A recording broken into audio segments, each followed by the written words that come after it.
कहाँ घर हो ब्यास? तनी गाँव तक के गाँव के बा?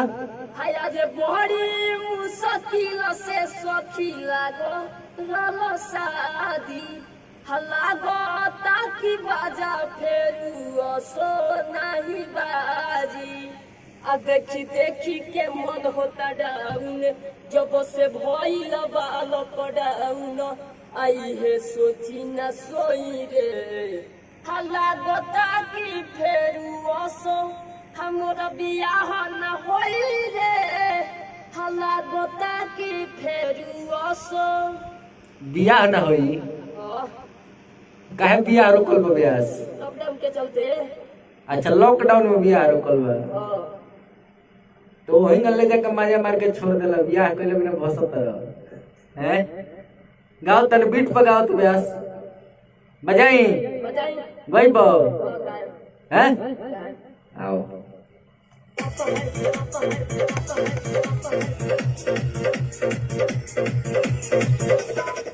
बड़ी मुश्किल से सखी लागो शादी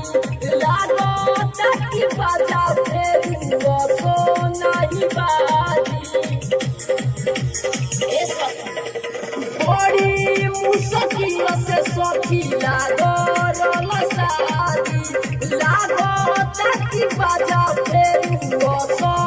न बाजी देखी देखी के मन होता डाउन जब से भइल बा लॉकडाउन हिला के लागो ताकि फेरू असो मोला बियाह न होई लागो ताकि फेरू असो मोला बियाह न होई रे लागो ताकि फेरू असो वाह गार अरे रुक बस गजब नाचता ना ब्यास हैं। हम शुरू से नाचेले लड़की खाली नाचता रह आओ अंतरा हैं।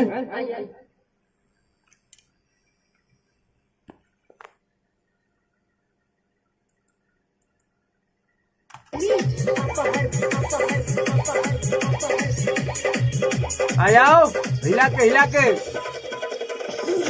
फसा दिया बदिल में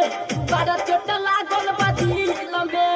लभर के अपना हाल का कोई हो बाटे मुश्किल में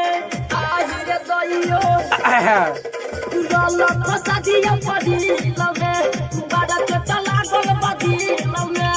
लभर के अपना हाल का कोई हो बाटे मुश्किल में सोचल सारा सपना फेर गइला पानी सुपले बिकत बाटे हमारो जवान रुवत हटे पानी दिया कहियो आवे लाना दिया याद आवे त रोई रे लागता कि फेरू असो मोला बियाह न होई रे लागता कि फेरू असो मोला बियाह न होई रे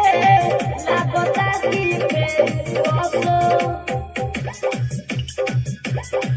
लड़की से बियाह होता ब्यास हैं। जवान बियाह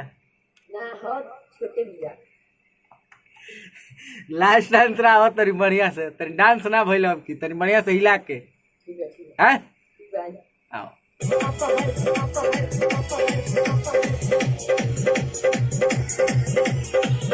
प्यार हमें राइटर की केस फसल बड़े परदेश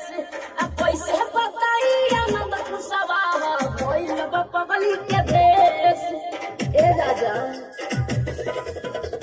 प्यार हमें राइटर की केस आ फसल बड़े परदेश आ पैसे बताई आनंद खुशवा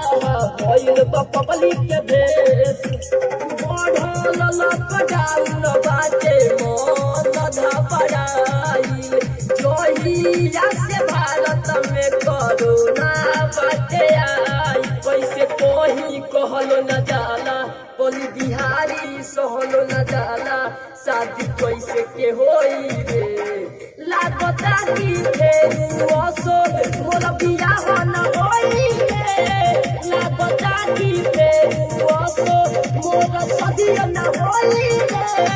लागता की पे ओसो बाची से बियाह करा दिया तहार हो गया जा कंप्लीट हो गया